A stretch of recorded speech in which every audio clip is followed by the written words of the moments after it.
Ladies and gentlemen, we're back with UFC Shanghai, coming off the pay-per-view card, UFC 319, where main event, was it entertaining? I'm not really sure. Probably not, but it was dominant. And I know my guest tonight had a very strong take on that one. And I believe you cashed in on Khamzat Chimaev by decision on that main event. And overall, the card was good. I thought the card was amazing. I was a little bit sad that I couldn't make it down to Chicago. This is one of the cards that's actually close to where I live now. But I had a family thing the next day, and I needed to be there for that. And I didn't want to have to drive back Saturday morning. But Zar, you were at the card. So tell me about it. How was the venue? How was the vibes in the arena? How were the fights for you? It was fun, bro. The vibes in the arena were definitely better than I expected. I know some of these big cards, a lot of people just pull up for the main card, but it filled out pretty early. The crowd was, into it, cheering. The two spinning back elbows were crazy. I think the crowd was like super hyped and, feeling the juice. And then the main event, very impressive. But yeah, I'll admit, if you're not like a wrestling, grappling fan, that was not very entertaining, but I thought it was impressive. And they're like booing when Chimaev had him in a crucifix. I'm like, I don't know if you guys understand, but like you get finished here and y'all are booing. But yeah, I think I was a little biased because I was big on like the overs and Chimaev decision. But I could definitely see how it wasn't the most entertaining, but very impressive by Chimaev. And it's going to be hard to see who beats him, bro. Yeah, as a big DDP fan, I think the silver lining in it all was that I played the fight to go the distance. So like, even though he just got ragdolled and controlled for 25 minutes, I was at least I could cash in a bet there. But Khamzat's just, he fought smart, man. I'm not gonna knock him for fighting smart and winning the fight that way. He had no reason to take a risk because he could have just done probably could have done that for an hour straight. Like there's no resistance whatsoever. But round 5, DDP. Dude. It made me feel like he just ran out of time, he just ran out of time. I see like people, in a fight to the death, I got DDP and like there's an argument, bro. Like, that's why I like the GTD because it's like DDP is such a dog, bro. Like, I don't think it's going to be easy money, No, it was a good bet. But we're moving on. UFC Shanghai. We got Johnny Walker, Mingyang Zhang. We're going to go through all the fights. We'll give you some breakdowns. We'll look at the odds. We'll tell you what we're eyeing up. You have any bets locked in right now? You don't have to say what you have. Yeah, I know. I have a couple bets. There's a lot of props I like, but, it's only bet online right now. I don't want to touch the small limits. I'm getting greedy, hoping we get something better later in the card, Yeah, later in the week. I haven't locked anything in as of right now for this card, just mainly because there's so much MMA on this week. We got Contender Series last night. We got PFL tomorrow. We got Road to UFC, and then we got Shanghai on Saturday. Are you going to wake up? Or are you going to pull an all-nighter to watch Shanghai or no? It starts at midnight, so I'd probably be up till 7, 8 in the morning. I'll think about it, see how I'm feeling. But I was in Chicago last weekend, didn't really sleep very much, so I need to. I'm not feeling the best, so I need to get some sleep. So probably not. Yeah, I think I will, but what time is it? Is it better for you or worse? Because it's worse. It'll be 2 a.m. prelims. I don't know. I'll be probably awake at midnight, and if the fights are starting, I'm probably just gonna stay up, bro. Yeah, the thing is, I can't get up to watch Friday for Road UFC and then do it again on Saturday. Like, I'm gonna have to choose one. I'll probably pass on the road. I didn't have time to tape Contender because I was trying to, get ready for this show. Just tailed my boy Lucrative James, which cashed, so that was nice. But yeah, maybe I'll tape PFL, a little bit of road, but I don't think I'm gonna watch the road. I'm not gonna lie. I don't think I could do that either. Yeah. I'll hit the chats here real quick, and then we'll hop into the fights. Vinny, how we doing, brother? Dick's Insider.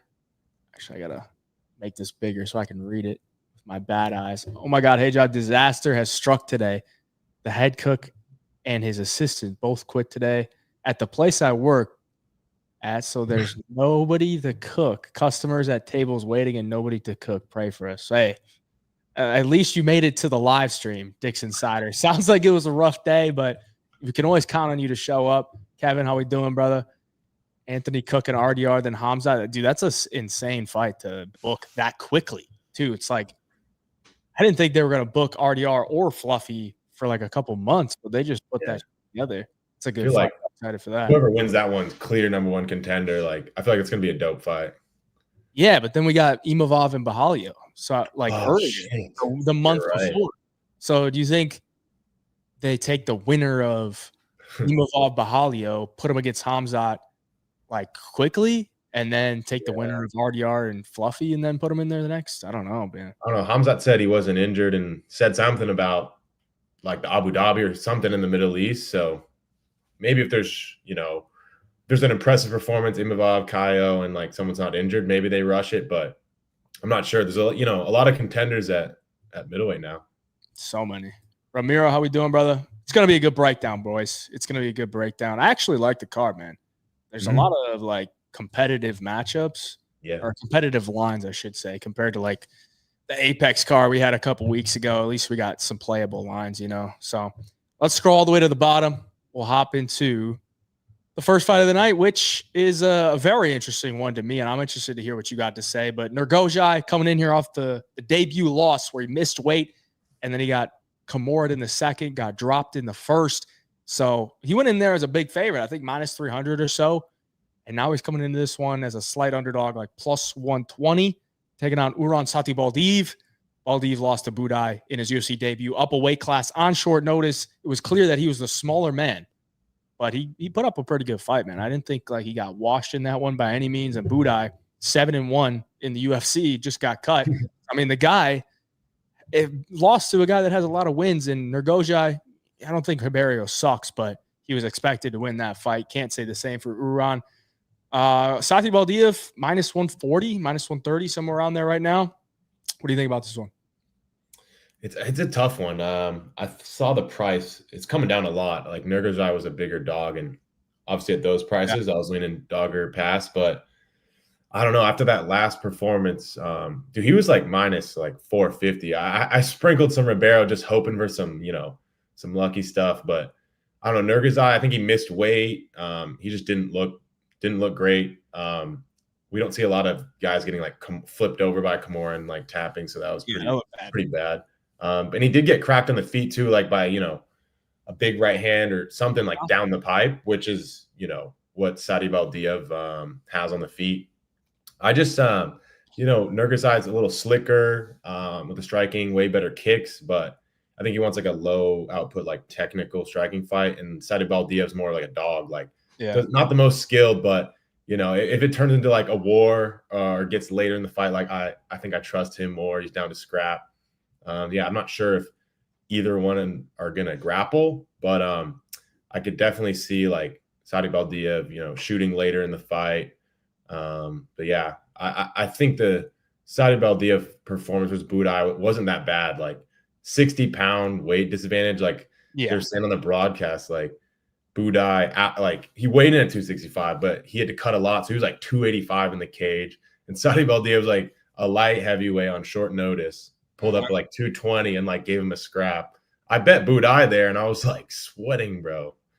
So yeah, I like Satybaldiev. He's a dog, so I'll pick him to win, but I don't think I can lake shock, so I'm just passing on this one right now. Yeah, there's no props out right now, so we just got the money lines to look at. And honestly, I thought Satybaldiev would be an underdog coming into this one, just based on where Nurgozhay was his last fight. Yeah, and in my early picks video, I'm like, I'm gonna pick Satybaldiev just because I think he'll be a little bit bigger. I think he's a little bit more aggressive, and I didn't really think his UFC debut was that bad. But I expected it to be an underdog, and then the line comes out, and Nurgozhay is like almost plus 200, and I'm like, dude, this is a little bit insane. And then I looked at it last night, and the line came down hard, and now I feel like I kind of just missed the boat. Like, I think Nurgozhay was the play at plus 180, somewhere around there, because I think he could get him down, dude. I don't think Satybaldiev he's kind of like a klutz in there, man. He's like throwing really crazy, powerful shots, like whiffing. He's getting hit. He's getting taken down, like showing terrible takedown defense, but then he'll end up on top. He actually hit a Kimura in his fight before he went to the UFC. And like it's on the regional scene against guys that I just don't think are that good. He is freaking huge and he is long. Like he's got a lot of intangibles. So at the current price where it is, I don't know if I really like either side. I do still tend to lean towards Nurgozhay, but I do have some questions about his earlier competition, like before the Contender Series. It looks okay, but he's like the Eagle FC guys. I just don't believe in anyone that fought in that promotion because they just seem like they're always getting set up to win. He's shown some good skills. I think if he wants to win this fight, he's got to wrestle, and I think he could do it. I think he could do it, but do I trust him to do it? No, he'll probably just stand at range and jab himself in the eye with his thumb a million times. Got a crazy tick. God, it's terrible. It's terrible. So do I really want to lay money on that? Probably not, man. Probably not. Yeah. I mean, I think he's definitely going to land like big kicks in this fight because Satybaldiev doesn't have the best like defense. But like you were saying, the Eagle FC fight in his like competition, I was looking at like one of the guys he fought and they had like fought Rebecca bbefore. Like they're a formal lightweight and they're fighting at 205. I was like, what is going on? I saw that too. Magomedov fought Mateusz Rąbecki at 155 and then he's fighting Nurgozhay at 205. Yeah, and he didn't even look that small. He just looked fat, you know. He's relatively the same height. He's just fat, you know. So I don't know, man. That's probably a pass for me, but let's move on to the next one. I actually really like this fight. Yeah. Long Xiao taking on Su Young-Yu, both road to UFC guys. And I think Long Xiao had a career best performance his last time out against Guang Li. Looked like he was not going to walk out of that cage with a loss. Dude, he came out to fight Guang Li, and he put it on him. On the other side, Su Young-Yu coming off the win against AJ Cunningham, where, you know, he won the fight 30-27, really didn't have to go through any type of adversity, but that's AJ Cunningham. And then in his road to UFC championship bout, very boring fight, and pretty much just didn't get hit with anything, barely landed some stuff on his opponent, looked for a couple takedowns, won the fight by decision. I have some real problems with Su Young-Yu because I think the guy has some skills, but I just don't even know if he wants to fight, man. He doesn't really engage in the striking at all. He likes to keep it clean. And if you look at his most recent loss, the guy started to like pressure him a little bit in third round, and he TKO'd him with like a couple seconds left. And it wasn't like he was getting cracked. He was just getting pressured, and he just didn't like it. I think this guy just wants to lull you into being over aggressive so he can shoot a takedown, which could happen here against Long Xiao. But I think Long Xiao's fought a ton of grapplers in like his most recent fights. You know, like Chang Ho Lee looks like a legit grappler, like a guy that's going to put you through the ringer. He stayed with him and arguably won the fight. And that was a very high-paced fight. His cardio looked good against, you know, the guys on the road to UFC. They're all wanting to take him down, and they're not really having much success. And I think if anything, you know, if Long Xiao wants to, he could probably offensively wrestle here too, or at least counter wrestle against Su Young-Yu. So I just think Long Xiao probably has more upside to win the fight on damage, probably has more finishing upside outside of like a back take rear naked choke for Su Young-Yu. So I'm kind of leaning towards the dog here at plus 110 on Long Xiao. What do you think? Same, bro. I'm leaning dog or pass. I think, you know, you might be the better grappler. But I feel like Long is, you know, more well-rounded, way more dangerous, and like, you know, is trying to do damage. You like more technical, has better takedowns. But Long just like he's aggressive, and like you said, that was a career best performance versus I don't know, I forgot his name, but in his last fight, he fights at like a way higher pace. Like Long is like he wants to fight, bro. And I think he might have better cardio. You brought up that one loss you had. He was like kind of winning the fight. Like he had dropped the guy a couple times, and then in round 3, like the guy was just walking him down. He wasn't even really hurt. He just kind of folded. That was a weird performance. So yeah, if it turns into a war and we're deep in round 3 and like someone's folding, I definitely don't think it's going to be Long. I think he's, you know, more hittable and a little bit more reckless on the feet than you. Use like really conservative, but still think he's the better striker and will be, you know, winning minutes on the feet, doing more damage. I just feel like you kind of, it seems like he's kind of sparring in there, and like Long, he's down to scrap. So I think it's going to be, a little bit of control versus damage type fight. And I always like the damage. And Long has, like you said, he has been fighting a lot of grapplers, and he's hard to grapple. And he was like a grappler early in his career, had a bunch of submissions.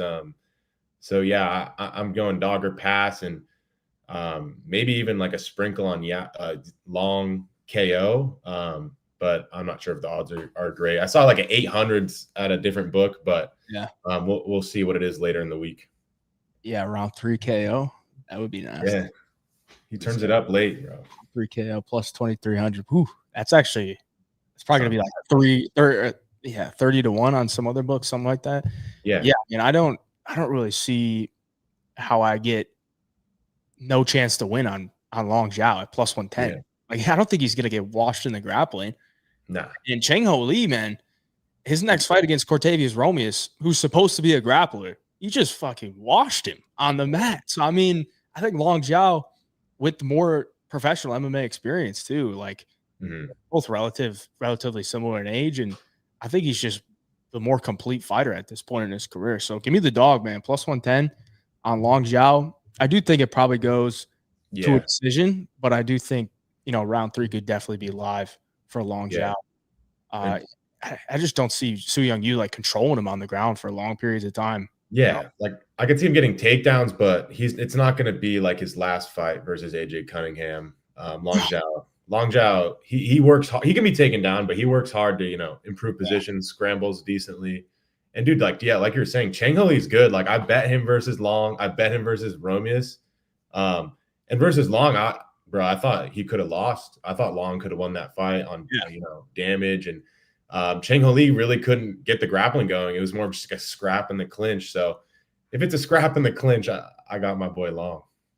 Yeah, he was. I mean, there was pretty much a pick 'em against Cheng Ho Lee. It was pretty much, I guess Long Xiao was what, minus 150 or minus 160 against Quang Lee. I don't remember, but and now he's a dog. It's weird. Yeah, but this Yu has a lot of hype. I don't know why, but he's like minus 500. Like, yeah, he looked good in that fight, but he's got some hype, bro. Speaking about looking good, we got Weston Wilson hopping in here, traveling across the world to Shanghai to take on Yizha. I don't know if you were part of the clan that cashed in on Weston Wilson against Jack Kasaragi. Oh, sub one. What's up, man? I mean, I posted my reaction to hitting that, and then Weston Wilson like saw it and followed me and DM'd me, and I love the guy, man. He's just funny because he should not be here. He shouldn't be here, man. He shouldn't be here, but he still has a UFC win. He can put that on the LinkedIn page, and Yizha is looking for his first UFC win. He arguably beat Zhang Young Lee back in the day, but I don't know. It was close. The thing is, this guy doesn't really offer much in the striking, but is he going to be a better striker than Weston? Maybe. Like, probably. Like, Weston's got that karate style, that Stephen Thompson, but he ain't Stephen Thompson. So Yizha, huge favorite here, man. I don't know if you can find an angle on this fight to bet on, but I would love to hear it. I think there's like a chance. He's not the worst striker. Like, he has some pop. He cracked a couple of guys in his last few fights, but I think there's a chance he's like, he shoots every fight. He's a really good wrestler. I think there's a chance he just, he's like, Wilson, he tries to force a grappling. He wants to be on the mat, even if it's on his back, throwing up subs. So there's a chance maybe he takes the path of least resistance and, just strikes with Wilson and finds a KO. The ITD is like minus 800. And the KO is like in the, mid twos. I saw it on other books on the high twos, maybe if you want to sweat that, but I don't know. It's a tough one to find an angle on. I didn't spend too much time on it. Yeah, it's probably just a pass, man. Like, you really got to choose if Yizha is going to sub him or KO him. And the sub is minus 170. So it's like, dude, I'm not playing a minus 170 sub. No. But Weston's been subbed and knocked out, so I could see both. I don't know who, if anyone gets the knockout, like, how does it happen? Could it be a TKO, ground and pound? Maybe, Weston's been TKO'd on the ground when he's rolling for a leg lock against Brito, but like, I don't think Yizha's got that power at his fists either. So it's probably just a pass, dude. I mean, this one, Might just want to wake up after this one and then start watching, but we ain't missing the long Xiao fight. No, I want to watch that long fight. He's entertaining, bro. We'll bring this one back because I don't know if anyone's even interested in that one. ITD so chalky, but highly likely. I guess a parlay piece probably. If you want to say 100, that's a crazy ITD line. I don't know if I've seen it. Oh yeah, maybe versus Nico Price. What was that one? Jacoby, I forget. Jacoby Smith. Yeah. There's been a couple that I can remember that didn't hit, like Almeida, Derek Lewis. That was like minus 1,200 not to go. That went. Julius Walker was a recent one. Julius Walker, yeah, I think that was minus 1,000 not to go because the under 1.5 was like minus 250, something like that. Yeah, that was crazy. Especially we're gonna get a guy that's mainly a grappler. No thanks, dude. No yeah, thanks. There's a chance he just sits on top, but I don't know. Wilson before fighting for like Gene Silva and Brito, who are like huge punchers, like he's mostly just getting subbed. Like Zia, he has good subs, so I don't know. It could be a grapple, it could go a couple rounds. I don't know.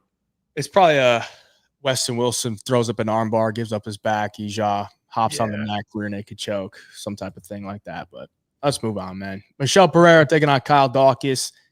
Daukaus coming back to the UFC. We got one Daukaus brother back. We'll see if Chris Daukaus can make his way back. But Kyle's been doing his thing in CFFC, which whenever I see CFFC, no hate to the American promotions, but I've never been impressed with anyone out of CFFC, man. Like that regional scene is just atrocious, man. The northeastern regional scene is just terrible, man. And it seems like every matchup they make is made for one guy to win, one guy to lose. Like that Eric Nolan dude that fought Susurkayev, he was on like a 4-fight knockout streak, but every one of the dudes that he knocked out had been knocked out like 4 times before. I mean, it's not like he's going up against good levels of competition. And he actually, gave Susurkayev a decent first round. Yeah, he cracked him. But Susurkayev was like, all right, I got to lock in here. Let's get to the back and choke him out. But Kyle Daukaus, man, I remember him in the first stint, and nothing ever impressed me with him. He's getting submissions on Jamie Pickett, but he's getting knocked out by Eric Anders. Should pretty much tell you everything. I don't know that he's going to be able to come in here and take down Pereira because Pereira has shown pretty good takedown defense outside of the Fluffy Hernandez fight, but he's coming off back-to-back losses. And his last loss against Abus Magomedov, I'm not going to knock him for losing to Magomedov because I think he's actually a pretty good fighter, but he just didn't look interested whatsoever. And now he's coming in as a minus 250 favorite, man. Like, how can you lay chalk on a minus 250 on a guy that didn't look interested in his last fight? I don't think I can, but if this is the Michelle Pereira that I know of, I think you should be able to knock out Kyle Daukaus. What do you think?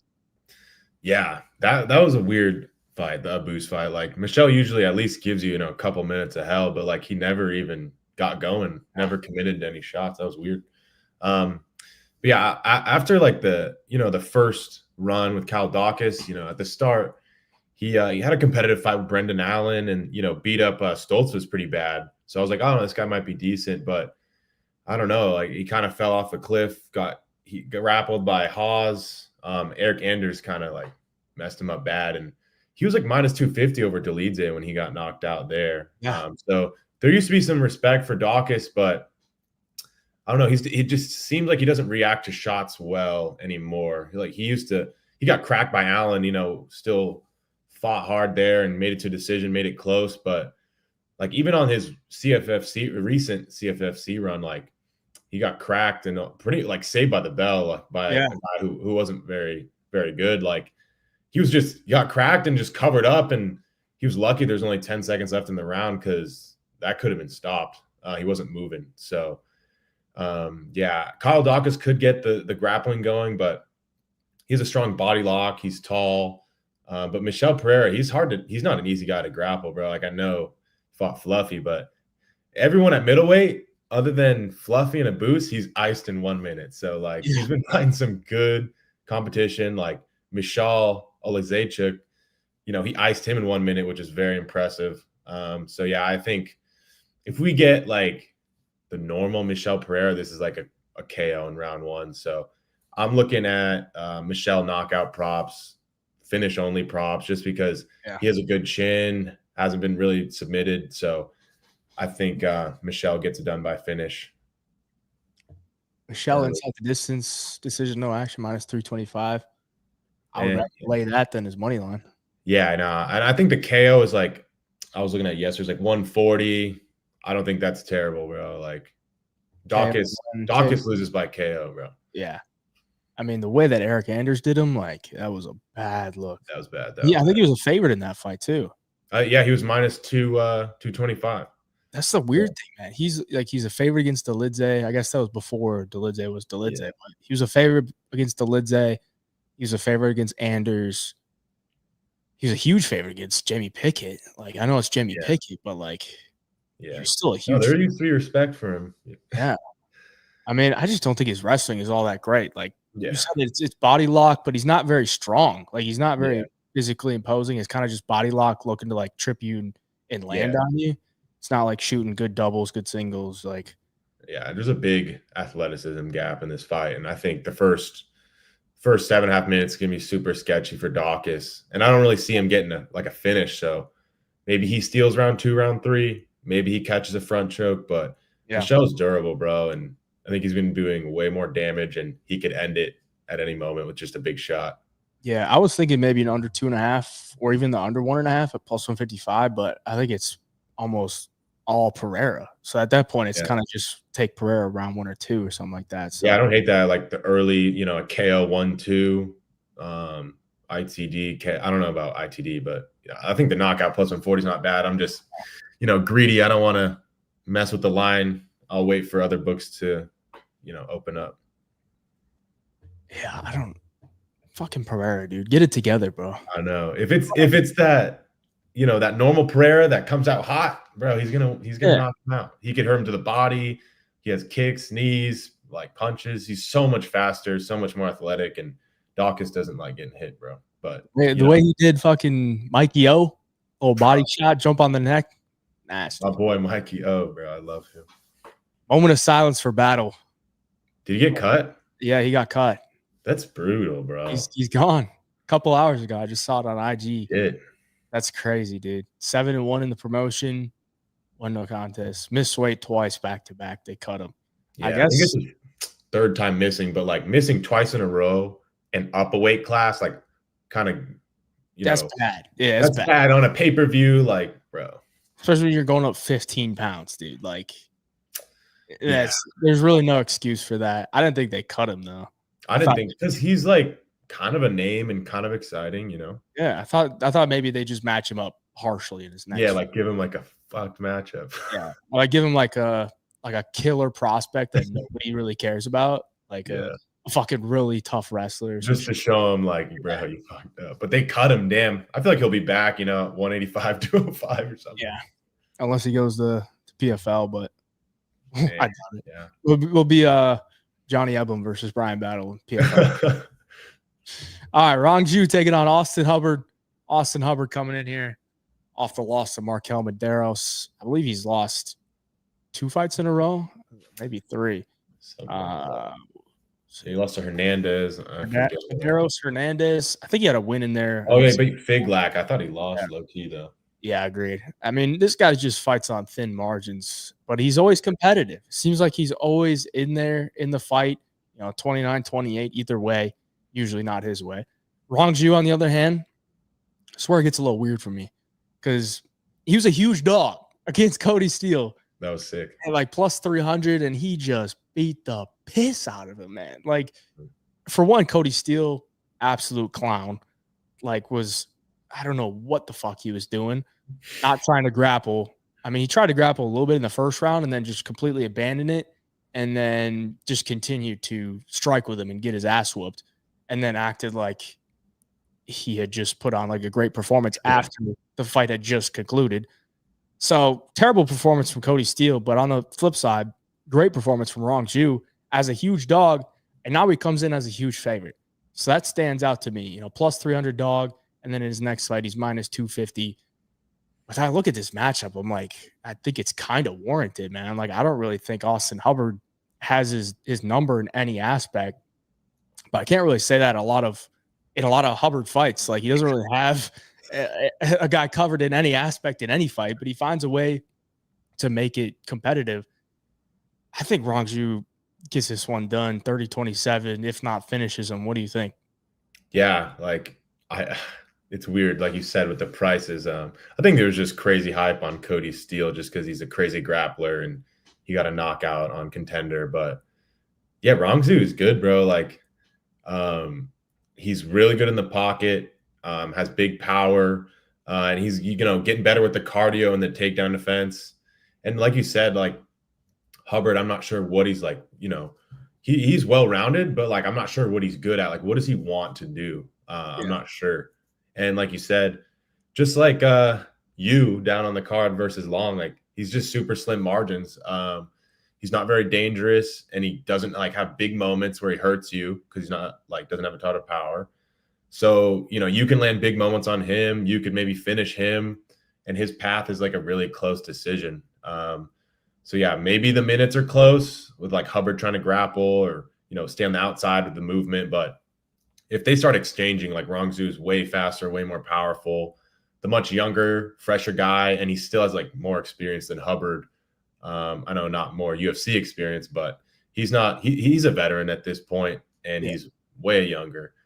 So yeah, I think Rongzhu, like you said, clear decision, just way more damage, or even finds a finish. I know it's pretty like it's favored to go the distance by a decent amount. And like Rongzhu decision is like -125. Like I'd rather just take the money line, maybe sprinkle KO, something like that. Yeah, I'm thinking the same, man. It's going to be tough to get Hubbard out of there because he's never been knocked out, but he has been subbed. And if Rongzhu is working on that submission game, man, and Austin Hubbard shoots some sloppy stuff. Yeah, kind of happened with Holloway. Like, yeah, exactly. Yeah. What was I gonna look at? Oh yeah, the -3.5. No, I don't mind that. What is it? I don't mind it. -110. Because Hubbard finds a way to just like win around sometimes, like but I don't hate that for sure. Wrong finish only. I don't think that's terrible. Yeah, that's true. I don't see Hubbard finishing him, bro. I don't either. Let me get your opinion on the spreads, because I know a lot of people like to bet the +3.5s, but I've been betting more the -3.5s recently. I saw you hit it on the main event Contender. That was super sharp. Dude, it just seems like the +3.5 is the books like taking advantage of you not looking for the bigger payout, like just looking for the win. Instead of playing Hubbard at +250 or whatever it's at, you play the -120. You got to lay more. You got to lay more to get more back. But on this side, on the minus side, last night in the Delano fight, he's -800. What was the line on the spread? The spread was -300, but I put it in a parlay. I had Louis Lee Scott -200 on the spread. Ooh, that was sharp. Jose Delano -300 in the spread in a parlay, even money. Louis Lee Scott's opponent doesn't win rounds. He doesn't win rounds at all. Like that's kind of why I like to play it, is when you get a favorite that has finishing upside and also wins minutes against a guy that doesn't win minutes at all. Like, he's not a round winner. This Kaishik Sycamore or whatever, he doesn't win any rounds. And Exposito, he's not going to win rounds against Delano. So you're basically just like buying down the money line a little bit. And if you get a finish, it's easy. If not, you go to the scorecards. Okay, this guy's probably not going to win many rounds. So I think the -3.5 is way better than the +3.5. But, it's worked out. We'll see how long it works out. But I think that's just an angle I'm kind of looking at more, is these bigger favorites that have finishing upside, but also just have upside to 30-27 them. You're not really sure. Instead of laying, -150 on Delano inside the distance, I'd rather lay -3.5 at 300 in a parlay, Yeah, What's your thoughts on this? It's tough for me because with the spreads, like I'm an econ guy, like math guy. It's tough to like quantify like how often do I think they're going to 30-27 them. But I do like the -3.5s more than the +3.5s, because it's like, bro, if I get a finish, like I just got a huge discount. So I like doing the spreads when it's like, I think it's going to be a dominant decision or like a finish from a big favorite. And like when the underdog, it's like meme or bust. It's not like the underdog. Like, I don't like doing it in stylistic matchups where the underdog could, you know, compete and like maybe win a close decision. I like it where the underdog is like early KO or bust and you get a discount on a finish. And if it goes a decision, like, you're good. So yeah, I think people sleep on the spreads a little bit. It's just hard math wise to, you know, what are they going to 30-27, you know? Yeah. I see a lot of love for the plus 3.5, but nobody ever talks about the minus 3.5, man. Like, I think that's an angle I'm going to keep an eye on. I've been playing it a little bit recently, and hopefully doing good. But yeah, for me, Rongzhu money line, I'm good with that. Rongzhu minus 3.5 might have to make my card. We'll see, but I feel like he has big finishing upside. Like, obviously, it's more than likely a decision, but yeah, Hubbard finish would be pretty long shot. Rongzhu has a good chin, bro. Yeah, another one recently was Fernandez versus Stoliarenko spread minus 3. That would have been way sharper than what I did. I did the ITD, bro. I think her minus 3.5 was like minus 220 or something like that. I'm like, dude, Stoliarenko doesn't win rounds. She never does. So like, and it almost didn't hit, I'll say that, because she got maybe a rogue 30-27 in the third, because it was like third round. She didn't really do much, but she probably did Stoliarenko. Yeah. So I mean, it was a little bit sketchy, but it did hit. So there's that. Those are the matchups where I need to be doing spread, where the underdog, you know, their chance to win is an early meme, not a decision, you know? Exactly. So they usually get a discount. It's like, okay, if she finishes there, I'm good. And the dog ain't winning a decision. So no, that's what I should have done there. I did ITD, got burnt. Yeah. All right. With the chat, because we talked a little bit about that. 3 times by sub. Yeah. Hubbard's been sub 3, maybe 4 times. What do you guys think about Gary ducking Brady? I saw that. That was I didn't see that. What happened? I didn't actually listen to the video. I just saw the headline that Sean Brady was supposed to fight Ian Gary in Vancouver for the main event, but I guess Gary didn't want it. So they made Fluffy versus RDR. That makes more sense now. That Vancouver card's pretty nice. That's a sick card. For once, they gave Canada some fights. Yeah. Jeez. No way Hubbard would get a finish, so that makes sense. 100%, dude. Exposito was so damn tough. That was wild. Dude, I don't know how the fuck he made it 15 minutes. Just getting cooked, dude. Yeah. Like, the fact that he got hit to the body that many times, too. Yeah. And didn't go down. Different level of toughness, man. Different level. All right, let's move on. This is a good matchup. I'm going to let you take the lead after I tee it up. But Charles Johnson coming in here off the loss to Temerov. He's getting another big prospect in Nueraji-Crosbie in somewhat of enemy territory, because I believe Kavanagh's reps some sort of Chinese in his heritage. And Kavanagh undefeated. UFC wins against Jose Ochoa and Felipe dos Santos. 2 fights. Charles Johnson been through the ringer in the UFC, has taken his L's. He's 6-5, I believe, in the UFC, but he was on a nice run, and then all came to a close. So, I mean, what do you think about this one, man? I'm interested to hear what you say. This is a tough one. Because I feel like it's going to be, you know, the speed, the power, and like the dangerous kicks of Kavanagh versus like pressure, cardio, and experience of Johnson. And Johnson's going to be a decent amount like taller, longer. I feel like this is going to be pretty much a striking fight. Maybe Johnson tries to grapple, but I don't think he'll be successful. Kavanagh's, you know, he's an insane athlete, physical. But yeah, I think to get to, you know, where Johnson wants it, which is like the later rounds and making it dirty, he's going to have to, like, you know, take some risks and pressure. And I think he might get, you know, tagged up. He's very durable and never been finished, but he has been cracked. So I could see him, you know, getting hit with something big, but it would be hard to see Johnson getting finished. So I'm leaning like Kavanagh decision, you know, winning the first 2 rounds. Round 3, maybe Johnson takes it. I feel like it's going to be competitive.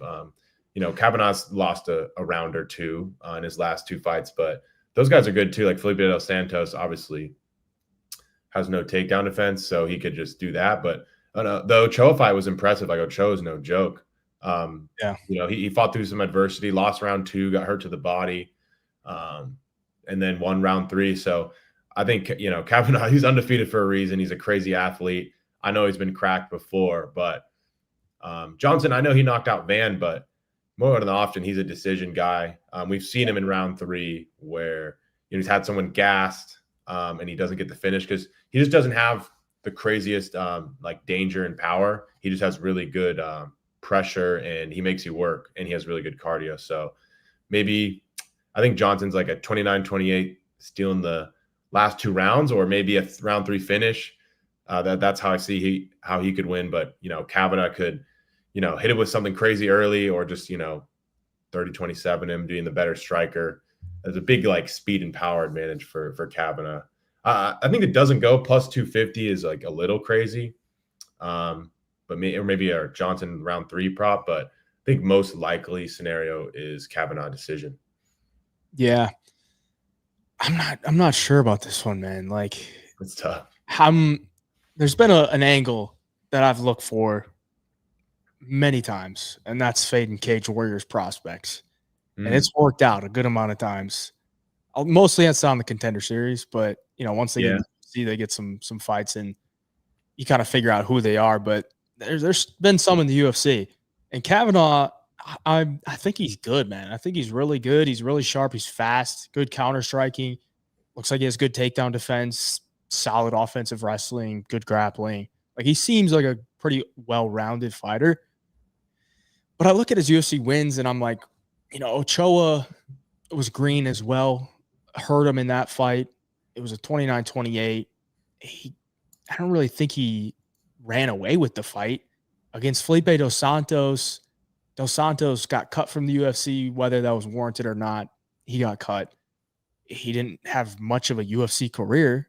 I mean, he went to like a close, I don't even want to say it was close. He went to a fight against Manel Kape where he survived. Yeah, he survived and he looked tough. But he's also, you know, getting taken down by Victor Altamirano 9 times. And Kavanagh had to wrestle to win that fight. So I'm looking at this one against Charles Johnson. I'm like, Charles Johnson has seen everything imaginable and every type of matchup imaginable. So going in here against Kavanagh, it's not going to be something he hasn't seen before. He's very experienced. We know he's got great cardio. We know he can strike with some of the best. We know he's got good takedown defense. I mean, it's solid takedown defense, but usually you can't hold him down for long periods of time. My only worry for Charles is that it seems like he waits until the second round to start fighting. So that's always a bad look when you're just dropping round 1, usually, you know, if he's fighting a good level of competition. But, you know, the line at where it is, to me, it's completely a dog or pass. Like, plus 167 on Charles Johnson, who's going to be bigger than Kavanagh. He's got more UFC experience. He's got a longer reach. We know he's fast. We know he has good cardio. We know he can grapple. Like, I just don't really see how Kavanagh runs away with it. Yeah. You know, I think Charles is going to be able to make this a competitive fight. It could be a 50-50 fight, split decision either way. But I don't really see why Charles should be, you know, plus 170 here. It just doesn't make sense to me. So, you know, and we've seen Kavanagh hurt as well. You know, Charles I think he got dropped by Maxim. Maxim dropped him in the first round, and then he still won that fight. Yeah. Could be like that, honestly. It could. It really could. I just don't really think Kavanagh has shown me anything to where he's just running away with fights. Like, I know Dos Santos and Ochoa are both super durable guys, but so is Charles Johnson, man. Like, neither of these guys has been finished. So that's, you know, that's why I can understand the over 2.5 being minus 300. You know, neither guy's been finished. Neither guy's really big finishers. And you know, Cage Warriors fade, man. I think I got to go with Charles Johnson here. I'm probably going to get there. I'm going to watch this line and see where it goes, because I do think the undefeated Kavanagh might get a little bit of steam. We'll see. But for me, it's Charles Johnson, man. Charles Johnson on the money line. I just think you're getting too many aspects in this fight for him to be plus 170.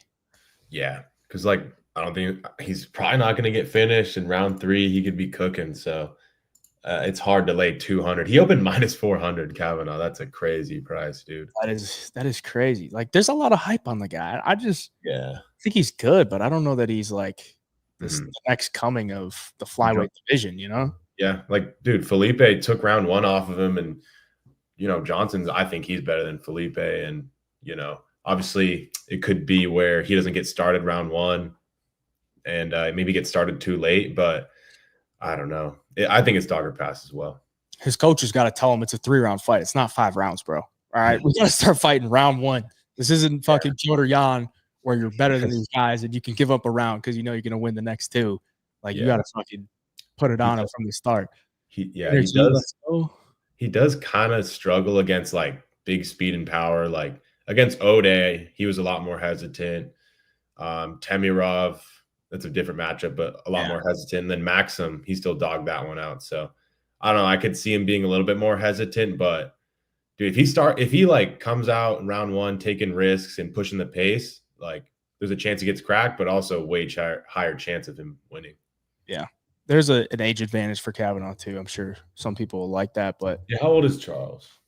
He's 33 or 34, which is not great for the flyweight division, but he's had no signs of like being washed though. So I think he's good. I think his speed is still top tier, and he's huge for the weight class too. Oh yeah, he's big. He's huge. So 5'9", 70-inch reach, and I think Lohner is 5'4". Yeah, I think he is. I mean, he's small. He is small, but he's fucking fast, dude. He's just a crazy athlete. Very quick. Give me the skullet, bro. All right, Maheshate taking on Gage Young. Gage Young coming in here off the short notice UFC debut against Evan Elder, where he got 30-27. Maheshate coming off the loss last year in China, UFC Macau, where he was a favorite against Nicholas Mota, got dropped twice, and he lost the fight. I believe that's 1-2 in his last 3, or maybe 1-3 in his last 4. His only win was against Benitez, and then he lost. And he lost to Borshchev and Garcia, Rafa Garcia. Did knock out Steve Garcia though. Crazy.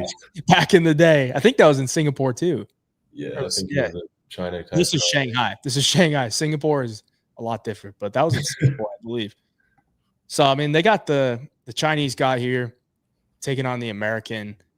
It seems to me like they want Maheshate to win, but I don't think it's going to be an easy fight. Neither the odds makers, man. Gage Young is a slight favorite, very slight favorite. I guess it's coming down a little bit. He's minus 115. Maheshate minus 105. What do you got here? I think Gage Young. I think it's a winnable fight for him.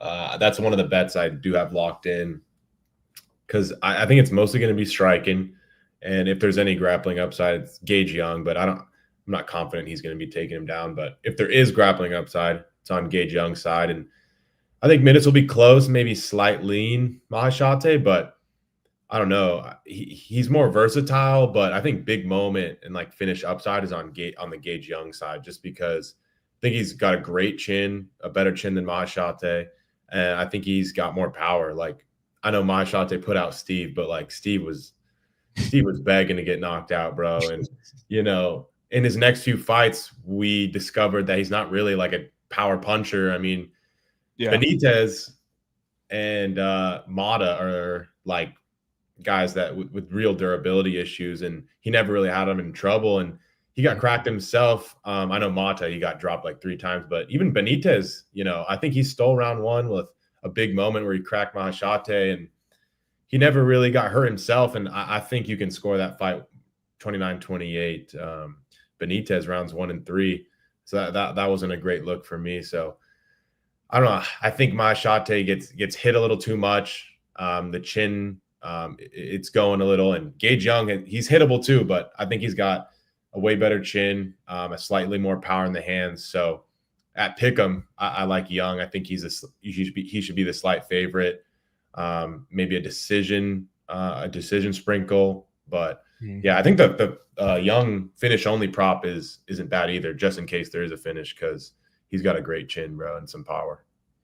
Yeah, I picked Gage Young to win in my video, and I'm debating whether I'm going to get there at the window, because I think Gage is going to be able to box this kid up like when he gets into range. Maheshate's boxing in general is just not good. Like his boxing defense specifically. I mean, Borshchev was working this guy badly with the hands, and Borshchev's got some really clean boxing, but he's also extremely hittable himself. And Maheshate really couldn't hit him. Yeah. Nites outstruck him and arguably won. And Nicholas Mota was boxing this dude up bad. Like, I just don't think we've seen any improvement in his boxing defense. And Gage Young, you know, his 2 fights under the UFC banner were Sal killed, who is a legit, you know, prospect. And he really wasn't ever out of the fight. You know, he got 30-27, I believe, but he was competitive in all the rounds. He got taken down like 9 times, got up almost every single time. And then Evan Elder was short notice, and Evan Elder's just, you know, Gage Young. He's good. He's like he's Gage Young in probably 4 to 5 years. Like, he's just way ahead of him when it comes to UFC readiness. I think Gage should be able to hit him in the face, probably drop him, drop him once or twice. You know, I think he's got a durability advantage, like you said. I just haven't really been impressed with Maheshate, and you know, unless he comes out here looking completely different, I don't really see how he could look like a favorite here, unless he finds a knockout. You know, over the course of 15 minutes, I think Gage Young does the better work. Neither guy has ever completed a takedown under the UFC banner, so it's probably going to be a striking affair, and I think Gage Young's probably the better striker. But it's kind of taking a leap of faith, man. You know, based on what you're watching, the guy hasn't really won fights at this level. So, yeah. And his regional wins don't really stand out too much to me, but we've seen him in there against some good competition, and he's kind of held his own. This should be like the stepping stone to where we see it actually play out to where he should get a win. Yeah, I feel like it's a step down from who he's fighting. And, you know, he competed with Salkild really good. Like, he got 30-27 or, you know, by both guys, but, you know, some of the rounds are really close. And I like what I see with the chin, and he's got some decent pop in the hands. And Maheshate is just, I feel like he's super slim margins. Like, he gets dropped, he gets cracked, and he doesn't have the most power himself, and he doesn't grapple. So I feel like he's slim margins. So if I had to pick a winner out of pick him, I'm going Young. Isn't this weird, though? The method of victory, Maheshate by points is favored over Gage Young by points, but he's the dog. And they got the over.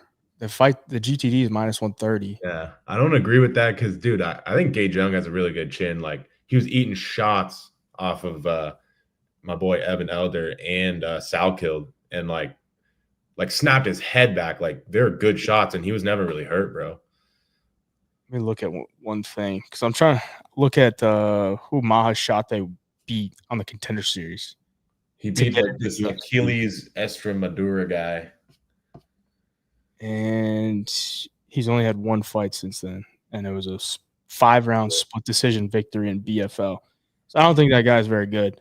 And Gage Young fought Clint Salkild, who looks like a stud. So yeah, and I think Elder would fuck up Maheshate as well. Yeah, he'd be -350, -400 against Maheshate. So yeah, give me Gage Young, man.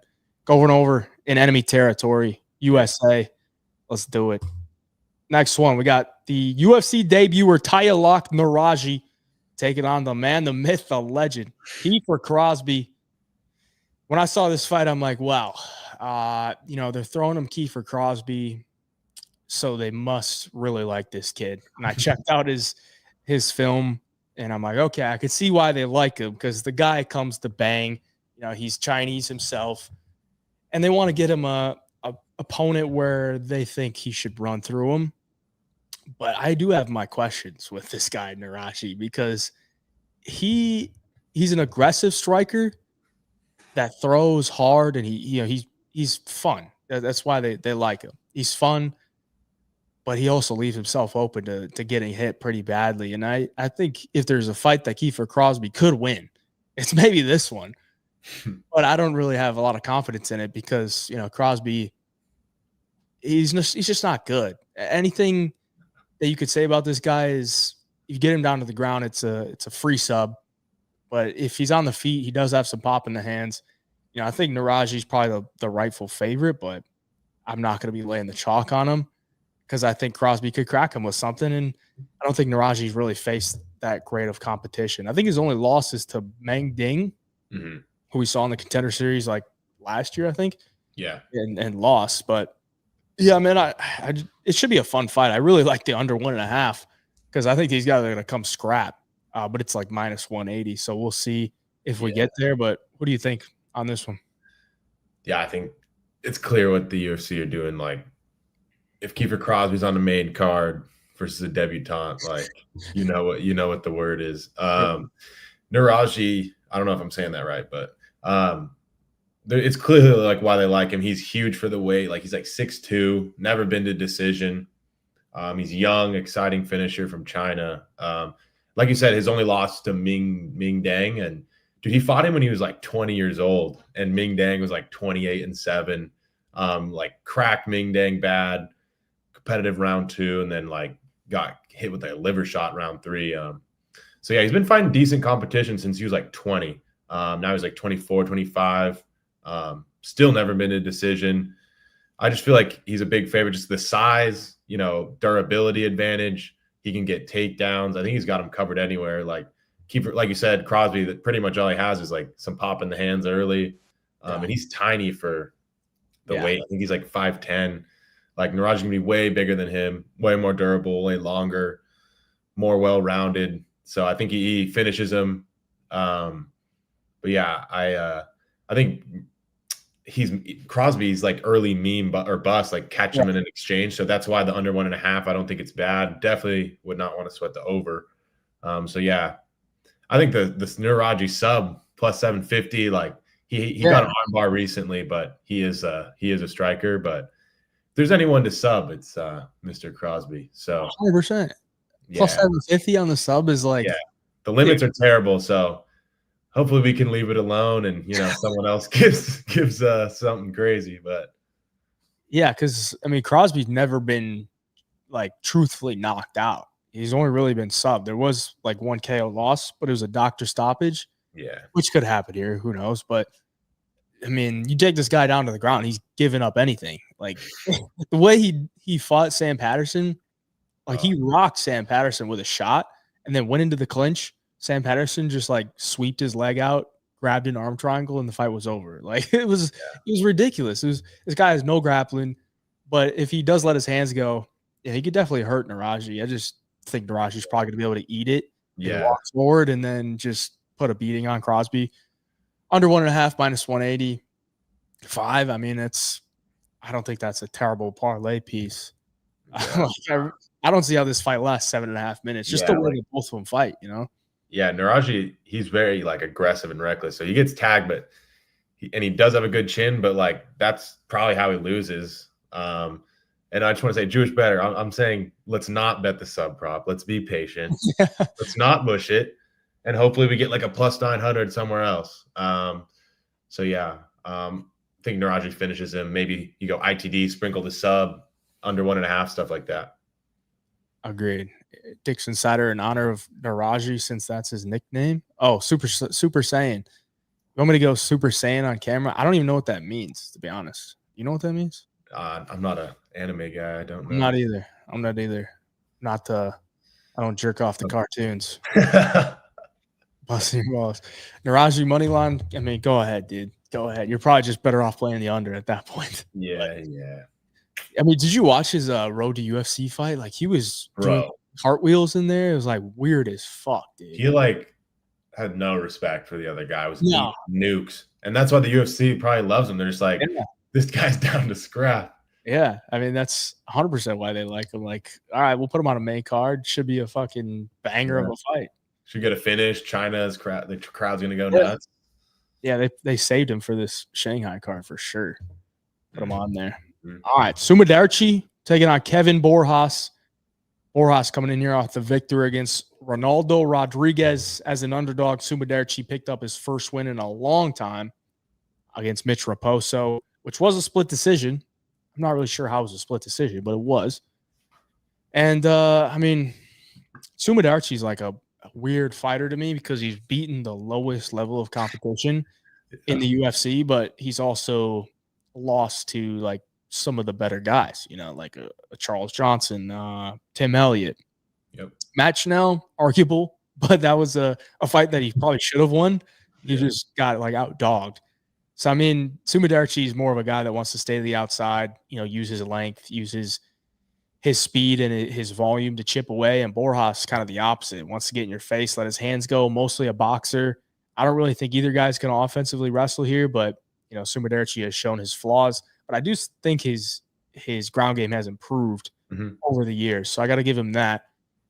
Borjas is the dog right now at plus 150. Sumudaerji minus 175. What do you think about this one? Yeah, I think it's going to be a close fight. Like you said, I think it's going to be, just striking. I don't think anyone's going to grapple. Su is like taller, longer, more versatile striker, kicks, knees and stuff like that. Borjas is mostly just a boxer, but he's got a nice, nice jab. He commits to that right hand where he's got some power. So I think he hits a little bit harder than Su, who, usually, he's got some knockouts, or no, I think he only has one knockout. It's over Malcolm Gordon. So he's more of a looking to score, throwing speed. But so yeah, I think if there's like a big moment, Sumudaerji's got that tall man defense, gets cracked. So I think Borjas could, drop him with a big right hand. So yeah, similar to like the Maheshate fight, like I think Sumudaerji's more versatile on the feet. More tools. Maybe it'll be like the slight minute winner, but I think Borjas has maybe not finishing upside because it probably goes the distance, but like big moment, steal the round upside with the big right hand.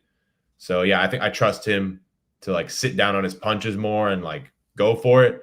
And I feel like Sumudaerji maybe is slimmer margins, won't really grapple, and his path is a competitive decision. So yeah, I'm not super confident. I get why Su's favored. We're in Asia. He's a lot taller. But, yeah, at this price, I feel like it's dog or pass.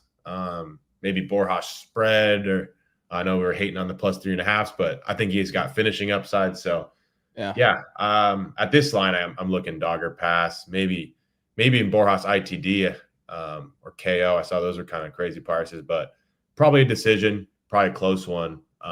So, yeah, I'm leaning dog or pass. Yeah, I am too. Pretty much see it the same way. I picked Borjas on my official picks video, pretty much just because I think it's going to be a striking match. I trust Borjas to land some more impactful shots. And Sumudaerji, I just don't really think he has a way to win this fight cleanly. I don't really think Borjas is going to just let him chip away at him from the outside. And Borjas, when he lets his 1-2 go, it's pretty long. Even though Sumudaerji keeps his range well, southpaw versus orthodox, if he can get that foot on the outside, let his hand go down the pipe, I think he could definitely land it on the shot. And, we've seen Sumudaerji hurt a couple times as well. Charles Johnson nearly finished him in the second round. Matt Schnell even hit him with some big shots on the feet. So I don't think Sumudaerji is going to be able to get through this fight without any type of adversity. So I think it's dog or pass, plus 150 on Borjas. My only worry with Borjas is he's kind of one-dimensional. He doesn't really throw many kicks. He's pretty much just a boxer.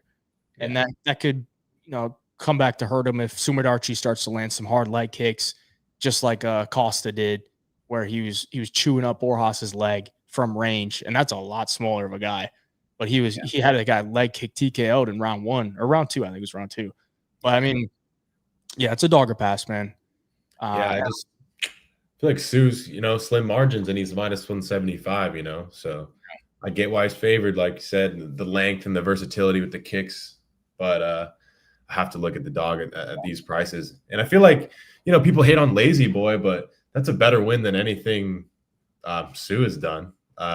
Lazy Boy beat O'Day. We saw O'Day, even though I thought he could have lost that O'Day fight, that was a impressive performance. So, cleaning up Lazy Boy like he did is more impressive than anything Su has done. Yeah. Lot different matchup, though. I mean, 100%. Lazy Boy is so fucking hittable, dude. I know. He's begging to get knocked out. But I know he landed in round 1 was just he's just so funny. He just walked right into it, landed the right hand, and Rodriguez did a somersault backwards. He's like, all right, well, this is not going to go well. Yeah, that was crazy. That plus 3.5 is minus 200. See, that's just like disgusting on Yeah, Borja. no, I get why you're hating on him. That's pretty Yeah. gross.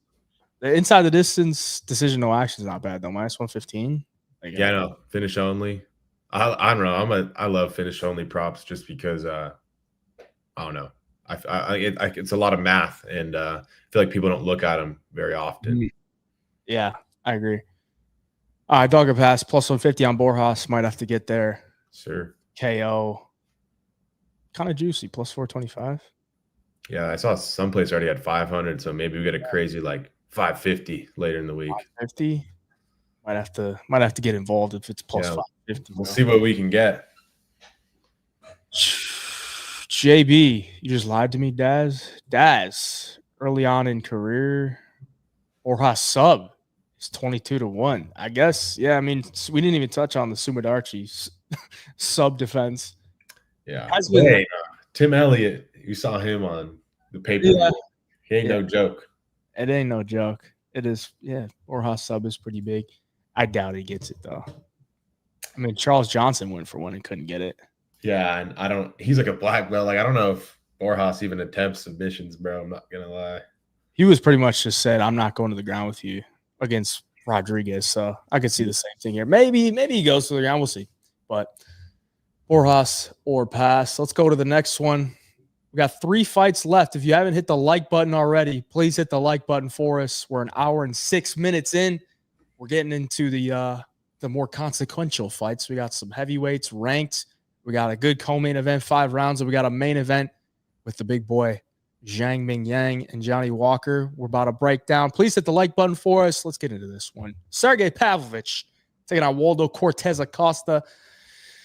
I don't know about this one, man. It's like this is probably the one fight on the card that I don't even know that I'm gonna have a play on just based on the matchup. Like, I'm not really sure how I could look at this one and be confident in one side, because Waldo, you know, his run in the UFC has been a little bit, I don't want to say soft, but they're like matchups that, you know, I think he should win. And then when he took that leap up against Sergey Spivak, you know, Sergey Spivak is a good wrestler, but doesn't really offer much on the feet. And if you get stuff the takedowns against him, you can beat him. And this is just a completely different matchup than I think he's faced against Pavlovich, who's a motherfucker in round 1, but hasn't really been a motherfucker since Tom Aspinall knocked him out. So I don't know what Pavlovich is going to look like. You know, his last fight, he's wrestled against Rosenstrike. I don't know if Waldo's going to be able to take the punches from Pavlovich if he lets him go. But we've seen Waldo take punches from everybody else and not really flinch. His takedown defenses look good. I don't know that Pavlovich is going to have a ton of wrestling success here. So this is one is just, it's probably a pass overall for me, but I hope you have a better take than I do. What do you think?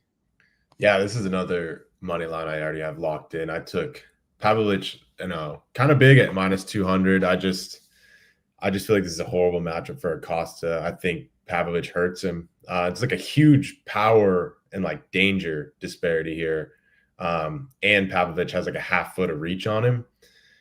And, you know, Acosta against lower level guys, you know, he's durable, good, decent cardio for the weight class, throws a lot of volume so he can like get by and, you know, win these decisions. But the strength to schedule gap is like massive. Like while I was going through, like, you know, what's Waldo's best win? Probably Spivak, but like, yeah, dude, I bet Waldo in that fight, and I thought he lost, bro. I'm not gonna lie. Really? Yeah, I thought he round won. 3. They gave him round 3, and he got cracked, bro. Like, yeah, he got cracked by Spivak in round 3. The thing is, he doesn't like flinch at all. Like he eats it, but he doesn't. Yeah, to it at all. He's calm. Like he got hurt, but he was still like fucking around, you know, playing games. So he's definitely, you know, calm under pressure. But dude, Spivak, like I bet him because I was like, all right, he can weather the storm. Spivak will slow down and he'll start cooking late and hurting Spivak on the feet. But dude, he slowed down and he got cracked in round 3. Mm-hmm. He landed way more volume, but like nothing, no real damage. So that's what I'm saying. Like against the highest level competition, if you can't hurt Spivak on the feet and you're getting cracked, dude, at the highest level, I don't think he has like the stopping power. So yeah, other than that, his best win's Ryan Spann. So everyone else like Chase Sherman, Arlovsky, dude, he went to a competitive decision with Arlovsky in 2024. Like Arlovsky's 44 years old. He was coming off a bad KO loss to Don'Tale Mays, and you took him to like a competitive decision. Like I know he knocked out Bresky, and that's his only other finish other than Spann. So Spann and Bresky are like two of the most fragile dudes, in the weight, because Spann was fragile at 205, went up. So I don't think he's the best finisher. And especially against good competition, I feel like Costa is going to be slim margins because, he offensively grappled Despain, but like it's Despain. Like I don't think he can really grapple dudes. He can't really hurt dudes. He throws good volume, but bro, I mean, Pavlovich has knocked out like Lewis, Tuivasa, Blades. He's only lost to Aspinall and Volkov, who, let's be real, should be fighting for the title. Like Volkov, he beat Gone. Like that was kind of messed up. So he's literally lost to like the top 3, top 5. So yeah, I think Acosta, like maybe he can win like a volume-based decision if Pavlovich is really shot to bits. But I feel like he's super slim margins. So I minus 200, I took Pavlovich pretty big. It's like he lost to Volkov, but like Volkov, he's 6'7", 80-inch reach, can match the size of Pavlovich, way more power, way more versatile striker than Acosta. It's just like a different level. Yeah. So yeah, I think Pavlovich has big finishing upside, and he can win a clear decision just based off like bigger moments. Like Acosta couldn't really hurt Spivak on the feet. So I don't think Pavlovich has a bad chin or anything. He ate big shots from Volkov, and he got iced by Aspinall, but who doesn't get iced by Aspinall? So yeah, I like Pavlovich money line. His KOs plus money, I think that's not terrible. And the KO 275. I think all of his KOs are round 1. So yeah, that's what I'm looking at. Yeah, I think. Well, I took Pavlovich for my pick because I think Waldo's gotta do the Volkov game plan. I just don't think he can do it. I don't know if he has it in the bag, dude. I don't think he can. Like he's not as long or fast as Volkov, not as experienced. So that's why I struggle to think that Waldo wins this one. So I took. It's hard to see him winning. Like if it's hard to see you winning, and I can get minus 200, I'll take it. Yeah, I agree. What was I gonna look at? Yeah, the under +1. Like it's just crazy to see a Pavlovich under 1.5 at plus money. Yeah, like it's never plus money. Yeah, I think it's because of the matchup. Like Waldo, decently durable, not the most dangerous, so it's mostly on the Pavlovich side for that. Yeah, 100%. I think if Pavlovich gets back to his roots, it's around 1K. I hope he's not cooked, bro. Like I hope his confidence isn't shot, and he can just, if he's 80% of what he used to be, I think he smokes Waldo. What were the scorecards against Rosenstrike? Was it a 30-27? I think so. It's kind of boring, but yeah. Yeah, that fight sucked. Yeah, it was a 30-27, man. Just looking at these strike counts. Waldo's a decent like defensive grappler, so yeah, a stand-up fight. That's the thing. Like, I think Waldo could stuff his takedowns, but I don't even know that Pavlovich is going to shoot him. Like, yeah, would you? He's so lanky, so much power. Like, yeah. I'm gonna side with you. I took Pavlovich for the pick. I don't know. I probably won't bet it, but I feel it. Maybe if get some movement with the lines, maybe I'll play that on here. I got it on it. There's like, exchanges out in Cali. It's tough out here, so I got to use exchanges, and I caught a nice big fill at like 200, so I like that. Yeah. What is he now? Minus 227. It's a little bit shocking, man. Like it's heavyweight, so I get it sketch. Yeah. Olajuwon Volkov, also old training partner. True. So he kind of knew what he was going to do, and he executed perfectly. W analysis. Do y'all think Short-Haired T-City's got enough aura to beat the Funk Harbor? We're about to talk about it, bro. We are about to talk about it. Over 1.5 is a lock. Whew, that's going to be a sweaty 7.5 minutes, bro. Spivak cracked him. I remember betting the over on Pavlovich versus Volkov, and there really wasn't. It wasn't much of like a sweat, but it's always a sweat when you're talking about Pavlovich. You know, like one shot, one shot, and it's fucking over. But I had Volkov, and he was dominating, but I was still sweating the whole 15 minutes, and like it could be just one shot, it could be Derek Lewis all over again. Yeah, I had Volkov decision there too. Oh, that's so sharp. It was such a good read, but it was literally like torture for 15 minutes. Like 15-minute torture, but bro, very sharp bet. I just hit the money line. You had both. That's nuts. Yeah, hopefully we can replicate some of that good stuff this weekend. Ryan Ortega coming in here against Aljamain Sterling. It is a 5-rounder, which I don't know when they decided that, because I don't know. It was 3 rounds, but then they got announced that it's 5 rounds. So I don't know if these guys knew that going into the training camp or not, but it is 5 rounds. So Aljo, a lot of championship experience. Ryan Ortega fought in a lot of main events, so I don't really think it's going to be a problem for either guy. But if it was kind of short notice, then that's a little bit weird. I don't know that it'll really matter. I guess, we talked about it a little bit, but I think that's probably a plus for Ortega, just more room to win the fight. But Aljo's coming in here as the favorite, coming off back to or one loss to Movsar Evloev, a very close fight. I thought he might have won it, and I was there, and I had a bet on Evloev, and I was like sweating it hard, because I don't exactly remember how it played out, but I think Aljo won round 1 or something like that. It was clear. He was like kind of throwing him around. Yeah, like I did not expect him to be that good in the wrestling against Evloev, but Evloev won. So he's coming off the loss there, but he was ragdolling Calvin Kattar before that. So it doesn't really seem like him going up a weight class is inhibiting him wrestling these guys, and Ortega, I've never really been an Ortega guy. And one thing I've never understood, this goes for a lot of MMA fighters, but how does your body look like that, man? How are you a professional athlete and I can't see a sliver of an ab? Like, I don't understand. Lighter weight class.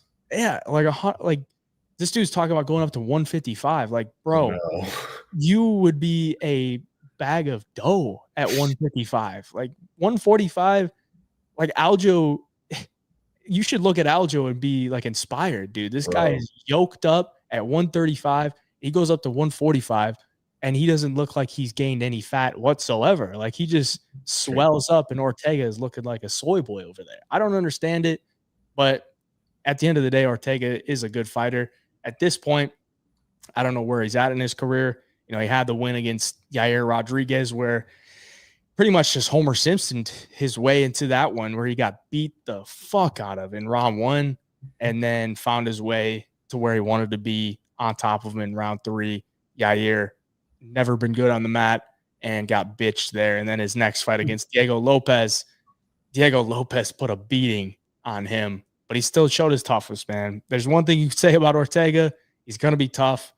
I'm not sure that he's going to have to endure, a life-altering beating from Aljamain Sterling on the feet here, but I think Aljo's going to be faster. I think he's going to have the grappling upside against Ortega, who doesn't have good takedown defense. He's going to be throwing up a bunch of submissions, looking for fight-ending stuff. Probably has more finishing upside on the ground, but Aljo, I think, is just a better grappler.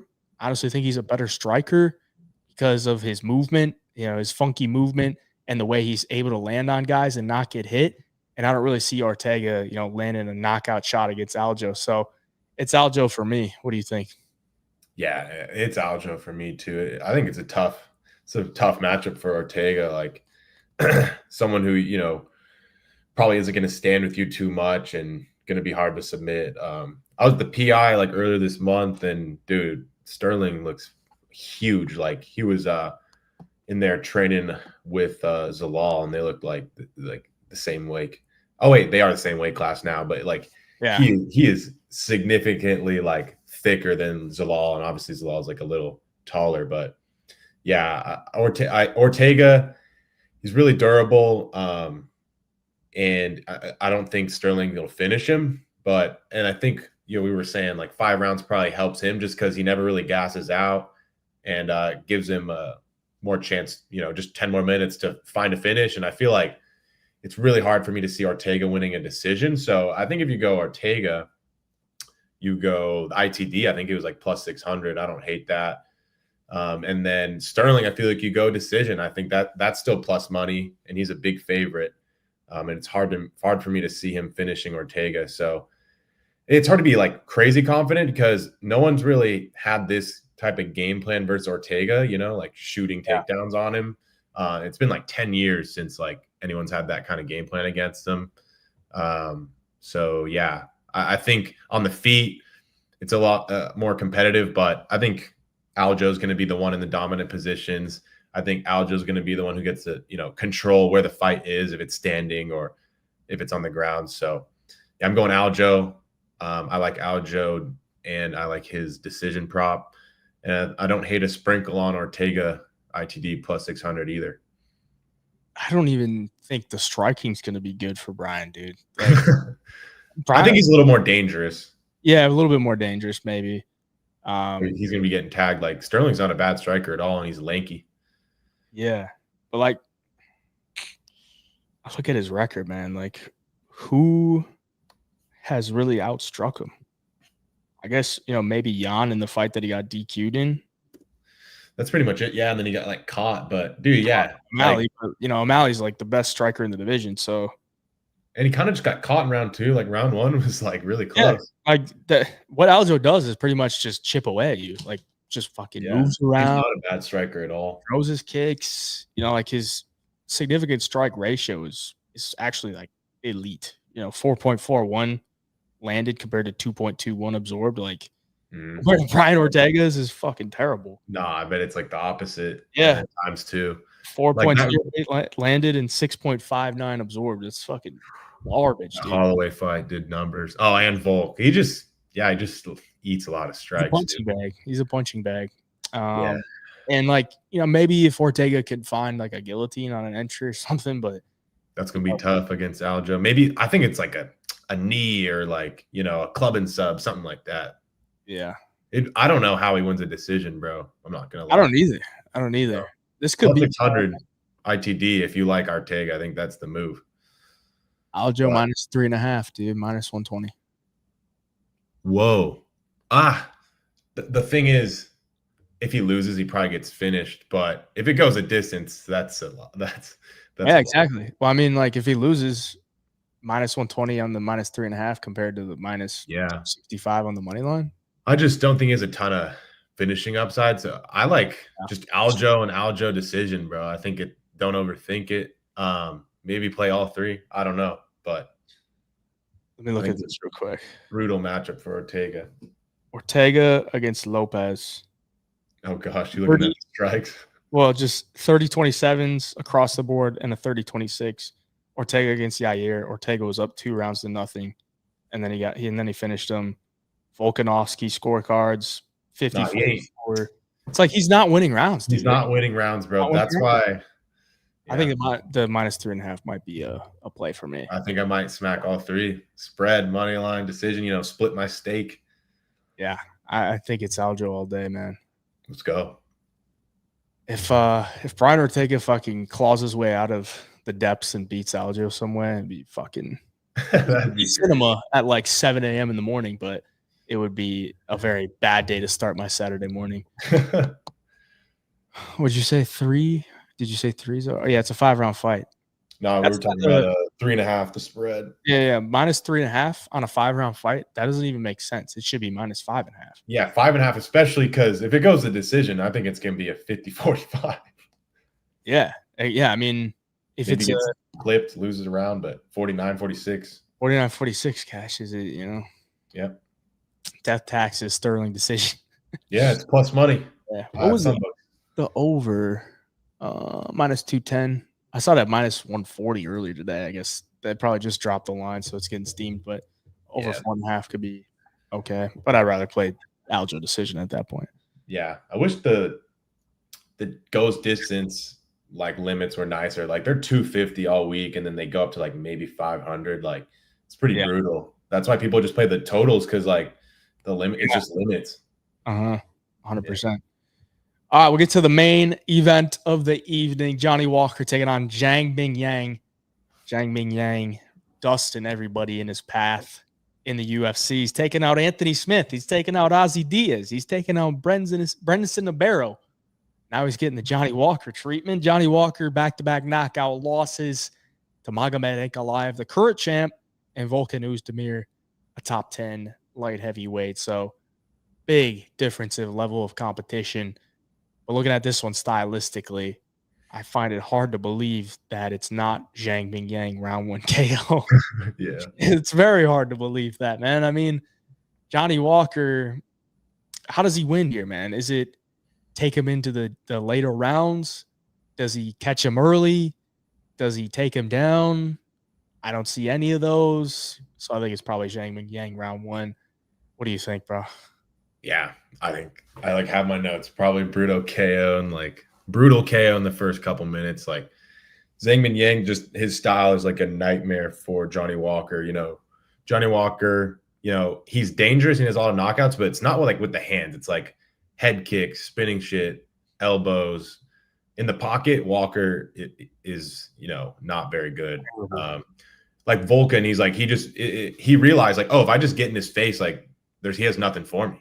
I can just tag him up and he's not very dangerous. And I think that's exactly what Bingyang will do. He's going to march into range and land big where he has way better boxing and a big durability advantage. Maybe Walker grapples. I don't know. Like against Kudalaba, he kind of just like picked him up and bitched him. But I don't know. I don't know that's in the game plan. And maybe he clips him with a crazy elbow or a knee or something. But heel hook. Walker heel hook. His brother teaching him. Yeah, you never know. Yeah. I don't know. I think like maybe you look for a doesn't go or ends in round 1 prop just to maybe cover a Walker meme, but I don't know. I think Zhang knocks him out. Just Walker, just I think he's going to try to maybe, you know, do the footwork and stay at distance and try to pick at him, but Zhang, he's willing to just like eat a couple to like get what he wants. So he's just going to force it, knock him out. Yeah, exactly. That's like if you pressure Johnny Walker, he has no answer for it, man. He's so lanky, like 6'6", really long arms, but he's not like tight, like not very dangerous, like hands in the pocket, you know? Yeah, it's not even like he throws a jab out there either. Like, you know, like he throws some kicks, but being that tall and that long, like you got to be throwing front kicks. You got to be throwing jabs. It's just never been in his bag. It's just pure athleticism and weird shit. So yeah, Zhang Bingyang for me, under 1.5. I guess. What is that? Minus 295. Yeah. Jesus Christ. That's it's brutal. Yeah, Zhang round 1. That's 35. Yeah. KO 1 minus 125. Nice. So yeah, I mean they see it the same way. And I mean, when you're the worst prices, but you willing to lay that at minus 120 on a Zhang round 1 KO or no? That's not my style, but I think like me and James were talking about it. We're like, bro, what do you think? Zhang round 1 KOs. We thought it was going to be like 150, 175. So yeah, it's not the worst price, I'll say, but it's just not my style because maybe, you know, Walker dances around and makes it out of round 1, you know, like the Ankalaev fight went a couple rounds, which was surprising. But it's also a different style. Like Zhang is going to get in your grill, bro. Much different. I think Zhang, with that big ass head he's got, just walks into range and fucking lets his hands go. Yeah. I mean, it's his first main event in China. I'm sure he wants to put on a show out there and get a KO round 1. And if there's one guy you want to put him against, it's Johnny Walker. Yeah. He knows what's good, bro. Like this whole card, they know what's going on. Yeah, they really do. I mean, if you had to give me your top 3 most confident picks on the card. Like money lines? Yeah, sure. Let's go for sure Pavlovich, because I'm not gonna say like Zia and shit. I'll go reasonable prices. I'll go Pavlovich. Sterling. And last one could be either Rong or Zhang. Probably Zhang. Yeah. So Zhang, Sterling, Pavlovich. I'll do the last 3 fights. Okay. I'm gonna go Rong, Sterling, and Zhang. Yeah. So what's that parlay? My son, I'm gonna share this. So if you go Rong, Sterling, where is he? There he is. And Zhang. We're lining up a lot. Hopefully it's a good week, bro. Where the fuck is Zhang? There he is. Oh no, it's not gonna pull up the parlay. I can go action.com and just see what the odds are. Yeah, why don't you do that? It's all right. Zhang minus 300 or 310. Sterling 265. Zhu Rong minus 250. Plus 155. Plus 155. 3-leg parlay. We're pretty aligned on all 3 of those. Yeah. I'm not throwing Pav in there, but I feel it. I like those 3.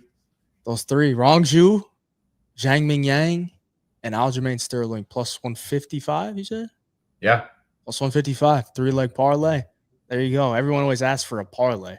And everyone will love parlays, dude. Money line parlays. So, I mean, there you go. We gave it to you. Didn't even ask for a certain amount of likes. So, you're welcome, ladies and gentlemen. I appreciate y'all for joining tonight. Let me know in the chat if you're going to be staying up to watch the fight Saturday morning. I think I'm going to.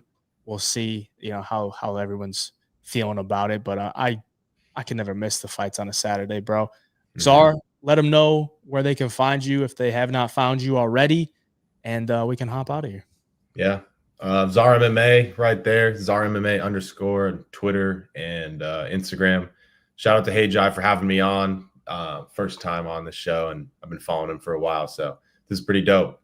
And yeah, I haven't missed a card in feels like years. So I'm probably going to stay up and watch it, bro. Maybe I talked about doing a live stream. Yeah. But I don't know if I'm going to have the energy for that shit. Yeah, I'm probably just going to be wanting to sit on my couch and be half asleep.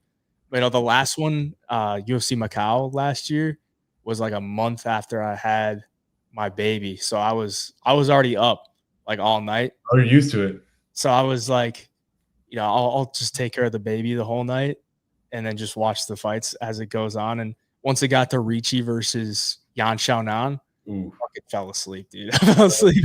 So it was 8 or 9 in the morning. I forget, but yeah, it's a grind, dude. 3 in the morning to in the morning. I think we have a week off after this, so I think I might dog it out. Yeah, I might too. Then we got you gonna bet on Road to UFC? I don't know if I have time. I'll probably talk to some smart people I know and see what they're on.